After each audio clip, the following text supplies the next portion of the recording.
Hi guys, I'm Cody Jay and welcome back to my YouTube channel. Now in today's video, since my face is already done, we're actually going to be stepping away from makeup a little bit and I'm actually going to be doing the assumptions tag for you guys today. So if you don't know what the assumptions tag is, it's basically where I ask my Twitter and my Instagram followers to send me some assumptions they have about me and I'm going to tell you guys if they are true or not, so stick around.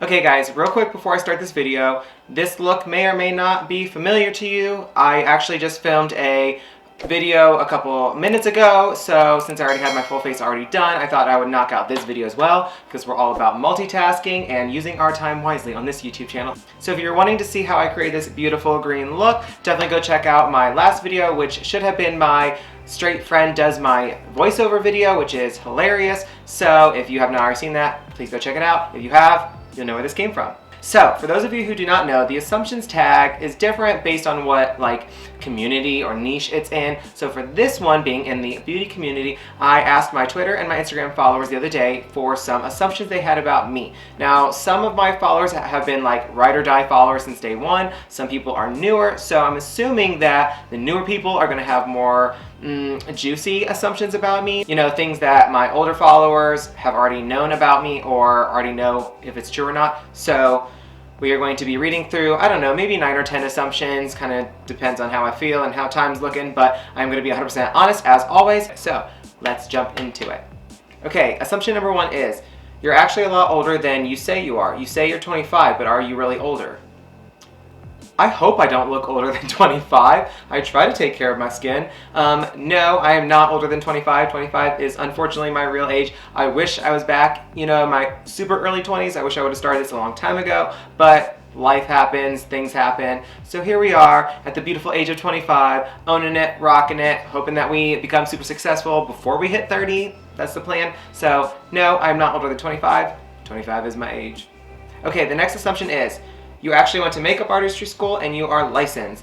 That is technically true, I guess. I do have my makeup artistry certification. I also did go to cosmetology school, when I was in high school. I took that as a vocation. I don't do anything with any of that, but I do use my makeup artistry certification that I got after school. I do classes online. I have a website, which I'll link down below. It's actually already linked, but in case you didn't know, it's down below. So I am actually certified to do makeup, but as far as actually learning my skills in my makeup artistry class, I would say absolutely not. Literally half of my makeup artistry course was special effects, which I absolutely hate. It's not for me. I just don't like it at all. It's not my aesthetic. It's not my thing. It's not my talent. I don't want it to be. But as far as the normal makeup that I learned throughout that course, it was honestly so basic. It was more basic than basic. Anything I knew going into that class wasn't used, honestly, and anything I would have learned from that class was not practical and nothing that I use now. So I would say, yes, I am licensed and I did take a makeup artistry course. It was a very, very long class. It took me I think 9 or 10 months to finish it, but all of the skills and technique and everything I have absolutely was self-taught, or I've learned it from tutorials, or gotten tips from other people. I would say that 0% of what I do or know how to do came from that class. Okay, the next assumption is, you don't actually want to be friends with anyone in the beauty community because you feel that they are competition. If I've ever given that assumption or that feeling to anyone, sorry, I guess. I can't imagine me ever giving off that vibe. That is absolutely 100% incorrect. I would love to work with other people in the beauty community. I'm constantly doing shout outs for other people to help them. I'm constantly asking to do collaborative style videos with other beauty people, influencers, creators, whatever you want to call them. I'm trying to do more in-person collaborations with people, so if me not wanting other people to succeed or me thinking they're competition, if I thought that, I would not be wanting to do all this with other people or trying to help them succeed, so that is 100% false. Okay, the next assumption is, you in the past have been paid to say something nice about brands. You seem to talk about certain brands quite a lot. That is also 100% false. I have never been paid by a brand other than Makeup Geek, but it was never to say something nice. I get paid from Makeup Geek Cosmetics as an affiliate code. I have an affiliate code with them, Cody J for 10% off, and I get a commission off of when people use my code. Other than that, I've never made a penny from any other brand ever, and also I've always been 100% honest on my channel, on my social media. I've never lied to anyone about anything. I don't ever plan on doing any of that, and I would never take money to say something bad about another company. I've also never taken any type of money to say something good about a company. I feel like integrity is super important on my platform. It always has been. I feel like honesty, integrity is something that's majorly lacking in the beauty community, especially from larger creators and influencers. So I've always strived to make sure that's something that I keep in my core, being honesty and integrity. I will never be one of those people who gets paid to be influenced in any other way. So what you get on my channel is the truth, and it is what it is. So yeah. Side note, I have been offered money one time from an Australian brand to literally say nasty things about their biggest competition. And my thought on that was kind of like, you know, instead of paying me to bash another company, why don't you offer me money to just, you know, show off your products even more? You know what I mean? Like, but whatever. So I absolutely said no, and I was like, don't contact me again. The next assumption is from someone I talk to all the time, and they're asking me, is it true that you actually wish you were Australian and could move to Australia? That assumption is 100% correct, 50% correct. Do I wish I were Australian? Absolutely not. Do I wish I lived in Australia? Absolutely. I wish more than anything that I could either move in with my friend Rachel or my friend Natalie, who both live in Australia. I think that would be super amazing. And unfortunately, I have, you know, adult bills and responsibilities, so I can't just like pick up my stuff and go, or else I absolutely would. Okay, the next assumption is, I'm assuming that you did not enter the Sephora squad because you did not think that you were good enough. That is absolutely correct. I did not enter the Sephora squad, I guess, search, if you will. No, I don't feel like I'm good enough. Do I think I've improved a million times over from when I started makeup last, like, I don't know, July-ish? Yes, absolutely. You can see that through my photos, my videos, anything and everything that I do, I think is so noticeable how much I've improved. I continue to try and improve. I strive for, not perfection, but I strive for bettering myself. I will take any and all constructive criticisms on things that I can improve on. I love watching people who are much, much better than me. It gives me tips and it helps me just grow. But no, I do not feel that I'm good enough for the Sephora squad. And before you get in the comments and you're like, but you're telling me, no. I don't need that. I don't say stuff like that for pity. I just honestly don't believe that I'm good enough. And so rather than kind of setting myself up for disappointment by applying to be a part of the Sephora squad or anything like it, I would rather wait until I truly feel confident and good enough and valuable enough to Sephora or any other brand who does something like that. So until then, I'll hold off. I'll support other people. I'll leave testimonials. But for now, I just don't feel like it's my time. Maybe in the future. Okay, the next assumption is you're only a Jeffree Star stan because it's what everyone else likes and you think it'll help you succeed. That is 110% false. I've actually followed Jeffree Star since the MySpace days, like day one. I met him in 2015, I believe was the year, for his Extreme Beauty Makeup Tour. It was 4 hours long. I took my mom. It was a dream come true. I absolutely love him. I love his brand, his products, everything he does. I think his vibe, energy, and personality is out of this world. I think it's very refreshing. I don't think there's a lot of people like him. Some people try to be like him, but I don't feel like there's a lot of people like him. Would I call myself a stan? No, because I feel like a stan is somebody who is like ride or die. No matter what they do, they'll defend them, protect them, like completely ignore things, and I'm not like that. It doesn't matter how much I like him or anyone else. If somebody does something that is out of this world wrong or anything like that, I'm not going to support that, and I'm not going to just blindly, you know, pretend it didn't happen. Now, of course, there are some people who have their own issues with Jeffree Star because of his past. I think it's ridiculous to try and crucify people based on something that happened over a decade ago that was completely taken out of context and try to make your own narrative for it. I think that's ridiculous, to be honest, and not just for him, but for anyone else. I think unless you yourself are absolutely perfect and flawless and have never done anything wrong, you don't have a right to judge somebody for their past or any mistakes. You don't have a right to throw stones and crucify someone for something just because you don't agree with it or you don't like it, especially when you weren't there and you don't know the true story. So that's how I feel about the Jeffree situation. That's how I feel about any and all situations. I'm not perfect. I'm not flawless. Same thing. I'm not going to sit there and completely judge and trash somebody for something they may have said or done or something that's taken out of context. Again, not just him, but for anyone. I'll get my own opinions and feelings on a situation or a person or a brand even before I make my decision. And if people don't respect that, that's unfortunate. And I feel like if people try to label you as something, like I was labeled today, for supporting someone, I think that's even more ignorant and immature, and I think they have some self-reflecting to do more than me. That's all I'm going to say about that. The next assumption is more of a lighter one. You actually would like to start your own cosmetics brand.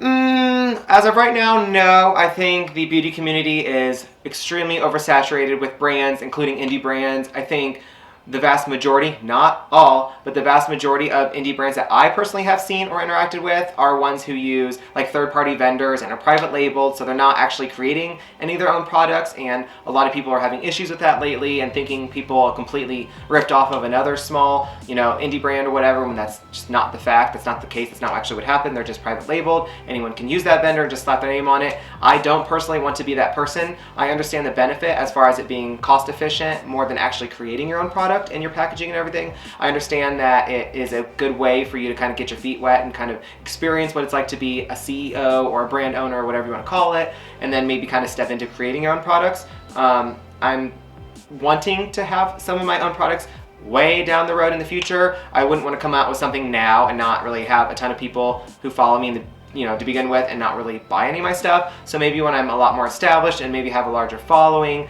then maybe I'll come out with something. But if and when I do, it'll be something that is completely custom made, custom packaging, custom formula, custom everything. As far as what products I would like to do, I'd probably want to come out first with either an eyeshadow palette, which I know everyone does, or I'd like to come out with probably a liquid lipstick and like a matching lip liner and a matching just regular lipstick. I feel like those are pretty entry-level products to start out with and then kind of go from there. Okay, the next assumption is you're actually a lot different in person than you are on social media. No, that's 100% incorrect. I am 100% the exact same person online as I am offline. I think it's weird to me when you know someone who literally is completely different online than they are, offline. Same thing for like at work. I feel like there's a lot of people who are completely different at work than they are, at home. I'm not. I've literally always been one of those people where it's kind of like, you get what you get. If you don't like it, like, move along. So what you see on the internet is what I am like in person, how I act, same thing. So I feel like if you love me online, you would love me in person. If you don't like me online, same thing. So if you don't like me, move on. If you do, give this video a like. Okay, the next assumption is, I'm assuming you're a vegetarian. Now, I don't have any idea why someone would assume that, but no, I'm absolutely not a vegetarian. Y'all should know how much I love my chicken nuggets from McDonald's. I talk about Miss Vicky from McDonald's all the time. I have a chicken nugget addiction. I did actually go vegetarian for like, I don't know, a year, maybe longer, maybe less, I don't really know. But like, I say that, but once in a while I'd sneak up to the fridge when everyone is asleep to get like a little chicken nugget or something like that. But I tried the whole vegetarian thing for a while. It just wasn't practical for me. It was difficult. I was really, really, really young, like teenage years, like maybe 11 or 12, something like that. So no, I'm not vegetarian. I love my chicken nuggets. I couldn't give them up. Okay, the next assumption is you secretly are rich. I wish that assumption was true. No, I am a normal person like everybody else. I can't quantify how much money I have because that's A, nobody's business, and B, not relevant to anything. I work extremely hard. I work minimum 40 hours a week at my full-time day job. I also own a pretty successful seasonal business of my own, which brings me a lot of income in the spring and summer. So I'm a lot more, I don't know how well off in spring and summer, but like winter comes around and I'm like, help me, I'm poor, So no, I work very, very hard for what I have, and I definitely share. Anytime I have some extra money sitting around, I share it to help people out and buy them things that they need or want. For example, in November of last year, I sent out over 25 items to random people on my social media. I sent out, I think, 15 or 20 ColourPop palettes to people, beauty sponges, brush cleaner, brushes, just all kinds of stuff like that. So no, I'm not rich, but I definitely work very hard for what I have. I make really good money at my job. I've been there for 7 years, over 7 years. I've had my business for about 7 years, so I do a lot for my young age. I have been since I was 18. I've been just killing it and trying to make something of myself and succeed somewhere along the line, so no. Okay, the next assumption is, I know you've talked about mental health in the past and how their stigmas need to be removed, but I feel like you actually are very insecure about it, which is why you don't actually talk about it often. No, that's absolutely incorrect. I have no shame in my mental illness or mental health. I have no shame for anyone else. I think the stigma around any and all mental health does need to be completely eradicated. I think that as a whole, our country is getting a lot better and being a lot more progressive about how we treat people with mental illness. And I'm not a doctor, but I truly do believe that probably 95% of people in the world have some sort of mental illness, whether they realize it or not. My platform has always been one of love and kindness, acceptance, tolerance, and so with that being said, mental illness is something that I don't think should have a stigma around it. I mean, it shouldn't, obviously. I don't think it's something anyone should be ashamed to talk about. I've talked about it actually quite a bit. I've talked about it on my channel several times. I've talked about it in my YouTube lives. I've talked about it on my Instagram and Twitter. I've very specifically stated that my platform is a safe place for those types of people, or for anyone who's dealing with something like that. I myself have been for about 14 years. So my DMs are always open to anyone who wants to talk about anything at any time. If they're struggling, you know where to find me. I'll always be there to talk to anyone about anything.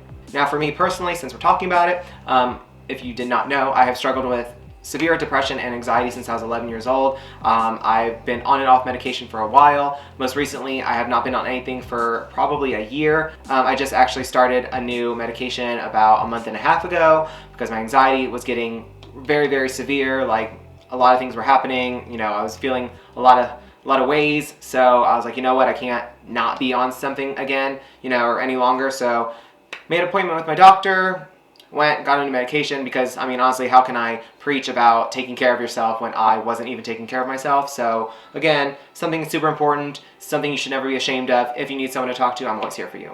Okay, I'm gonna do one last assumption, and your last assumption is you are very proud of where you are as a creator, but you don't like calling yourself an influencer. Yes, that's 100% true. I am very happy with where I am currently. I think I have exponentially grown in the last few months. I feel like I have grown in a good way. I have not, you know, bought followers, bought subscribers like I know a lot of people do. I am very ethical about everything that I do. I'm very kind with everything that I do. I work very hard. I want everything to be organic and done the correct way, because in the end, it may be the longer route to success, but in the end, it'll be the strongest and best form of success. I think cheating your way to the top, like I know a lot of people do, is just gross, to be honest. And I think at the end of the day, you know, a lot of people will see through fake success. A lot of people aren't stupid. You know, people know when you buy things, buy subscribers and stuff, so I just think it's something you should stay away from. As far as calling myself an influencer, I don't call myself an influencer. I can't imagine calling myself an influencer anytime soon. I see a lot of people that have the same amount of following as me, if not less, who call themselves that, and when I see that, I immediately kind of like, you know what I mean? I feel like it's kind of arrogant. I feel like, yeah, I may have some influence or whatever, but if other people want to call me that, that's fine, but I will not call myself that. I always call myself a content creator because that is what I do every day. I feel like to be comfortable enough to call myself an influencer, I would have to have hundreds of thousands of followers and subscribers and actually feel like my voice resonates and actually feel like people can be influenced by what I say or what I do or what I promote. So for now, I'm a content creator, and I would appreciate being addressed as that. The only time I've ever called myself an influencer was for legal purposes and tax purposes, where that is my actual title. Other than that, no. I'm Cody J, your favorite content creator. Okay, so that wraps up my assumptions tag video. I actually don't know how many I just did, but I hope you enjoyed them. I do appreciate everybody for sending me in these assumptions, and I'm glad that they ranged from kind of normal things to kind of deep things and like back to like in the middle. So I hope it gave you a good variety of answers, and I hope that if you are a newer JAYBABY, you learned a thing or two about me. If you were one of my longtime JAYBABYs, maybe you learned another thing or two. So if you guys enjoyed today's video, please make sure you give it a big thumbs up down below. Of course, click that big red subscribe button so you can join my YouTube family. Turn on my YouTube post notifications by clicking that bell and turning it to on. And I thank you guys so much for watching today's video, and I'll see you in the next one.